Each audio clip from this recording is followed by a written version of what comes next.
Lockdown சொன்னோம் இல்லையா? கடையை மூடுங்க. சார், எங்களோட வாழ்க்கை இதுதான். இன்னும் கொஞ்ச நேரம் மட்டும். Understandable, but rules are rules. Shut it down. கடையை மூடுறியா இல்லையா? இல்லைன்னா எல்லாத்தையும் வண்டியில ஏத்துங்க. சார், மத்த கடை விட்டு ஏன் கடையை மட்டும் சொல்றீங்களே சார்? என்னையே எதிர்த்து பேசுறியா? இவனை வண்டியில ஏத்துவியா? சார், நான் என்ன தப்பு பண்ணேன்? என்ன எங்க கூட்டிட்டு போறீங்க?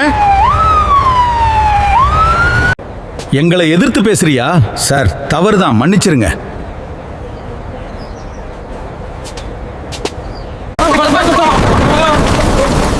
என் அப்பாவை விட்டுருங்க. அவர் என்ன தப்பு செய்தார? நீ அவன் மகனா? நீயும் அதே மாதிரி தானா?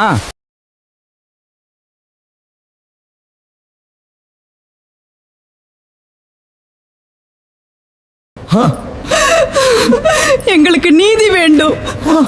நீதி. ஏன் இப்படி நடந்தது? நீதி வேண்டும்.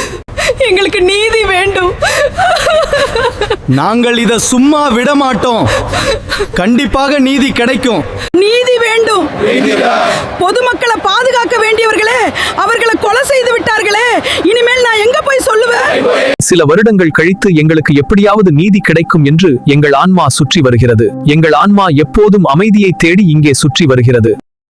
இந்த வழக்கை ஆராய்ந்து பார்த்ததில் இந்த 9 பேரும் குற்றவாளிகள் என்று இந்த நீதிமன்றம் இவர்களுக்கு இரட்டை மரண தண்டனை விதிக்கிறது.